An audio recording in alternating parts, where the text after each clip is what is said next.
proposal for United States to take over the Gaza Strip. This comes after Trump hosted Israeli Prime Minister Benjamin Netanyahu in the White House. Now, this has led to concerns in the White House administration. Some officials have tried to walk back on this proposal. U.S. allies, Middle East countries have condemned it as well. So what direction could this take? Currently, the Israel government is welcoming this. We're now joined by former Indian ambassador to Saudi Arabia, Talmiz Ahmad. Ambassador Ahmad, thank you very much. You have been tracking this region very, very closely. Let me begin by asking you, Donald Trump today is saying that U.S. will take over Gaza. It's not so simple. What will be the reaction, and can he really execute what he's saying? We are watching Donald Trump in action in his second term. We had all been very curious about what he would do. We were apprehensive, expectant, and some of us even falsely believed that he could be different. What I am concerned about is that he is today extremely unpredictable, extremely impulsive, a complete megalomaniac, and I think he has not thought through the implications of any of the posturing that he has done today. There is no policy behind his remarks. His remarks so far with regard to Gaza have created confusion, have created shock, and have created outrage.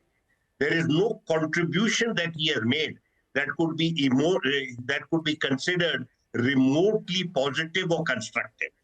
This is a region that has experienced extraordinary carnage of the kind that is without precedent except in the world wars.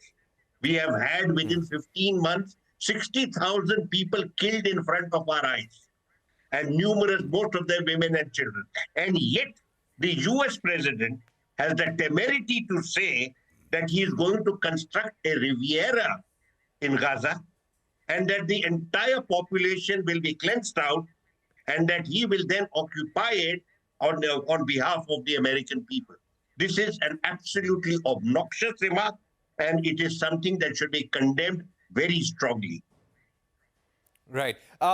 What do you think this will do to the ceasefire, the truce that we're seeing right now? What about countries like Saudi Arabia, Qatar, UAE? How are they going to react to this in the days to come if Trump tries to execute this plan with the support of the Israeli government? You see, we are all very confused, and I'm sure the capitals in the region are trying to make sense of what has happened. Donald Trump's officials have attempted to play down the implications of what he has said. Some of them have said that these are just ideas which have been floated. They are meant to encourage fresh thinking with regard to the peace process. They should not be taken literally. And all of that, they are attempting to cover up some of the implications of what has been said. With regard to the ceasefire, the principal concern is the second phase. The second phase involves the release of the balance of the hostages, and it involves total Israeli withdrawal from Gaza. That is the key.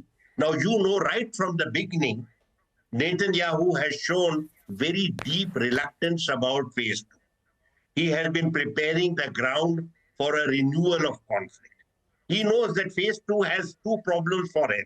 Number one, that Hamas is still in charge of Gaza. And this is the prime minister who had said at the beginning of the Gaza carnage that he would cleanse the region of Hamas. Obviously, that has not happened. Blinken himself, before leaving, had said that Hamas has now fully recovered its manpower, and in spite of many people having been killed. The second concern, which is more serious for Netanyahu, and that pertains to the future of his government. The right-wing elements within his coalition have said they will not accept a withdrawal from Gaza. On the contrary, their own plan is to cleanse Gaza of Palestinians and to plant Jewish settlers back into that enclave.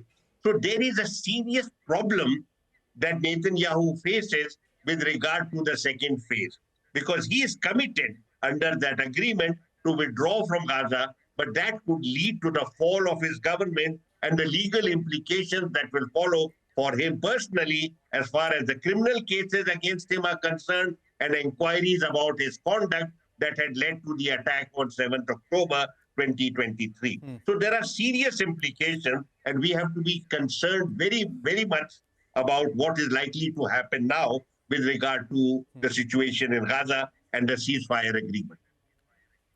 Right. And in a way, he's playing exactly into what Netanyahu wanted. They wanted Hamas to be completely wiped away, the administration of Gaza to be handed over to an entity which has nothing to do with the Hamas. So they would definitely welcome the US proposal. But can the Israeli government, currently the Israeli defense minister is making a plan to get the Palestinians to leave Gaza, go somewhere else, and maybe return in future? How will they actually execute something like this? Will this lead to a bigger war in the Middle East? You see, this is again an aspect of serious uncertainty. I'm not sure what the Israelis actually want. Netanyahu was smirking next to the president and was looking pleased and joyful because he had attained a small part of his agenda, and that is the cleansing of Gaza. He knows, and everyone knows in the region, this is not going to happen. It is completely non-feasible. But it is something that his entire effort during this visit was to be the man to capture the president's attention and to get the president on board in terms of supporting Israel's maximalist agenda. He wanted to reaffirm the relationship he had with the president when he had covered during the first term. To that extent, Netanyahu is feeling rather pleased with himself. These stray remarks that the president has made, I am not sure they constitute serious policy. I'm not even sure they are a negotiating position. My personal view is that this is a typical posturing of the president for its own shock value. And if I may quote, it is a sound and fury signifying nothing. We still have the serious matters relating to Gaza in front of us. Those cannot be ignored just because the president has created a certain verbal churn, a rhetorical churn. I don't think the serious issues can be ignored by anybody, including by Netanyahu. This is a kind of a comedy within a tragedy. And I think that we will have to ultimately address the serious issue. I also don't believe, as of now, but anything is possible, I also do not believe Donald Trump actually wants war in the region. He has been a deal maker. He makes loose remarks. He doesn't very often follow up with them. He doesn't have a plan to follow up. He doesn't have a strategy, doesn't have resources put together. These are stray remarks that are made, and then everyone moves on. Now we are divided. We don't know what is the implications of this. He has made the remarks twice, so he came back the next day and he enjoyed the shock value.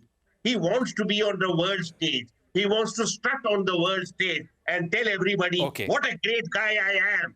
But I'm not sure there is too much substance behind that. All right.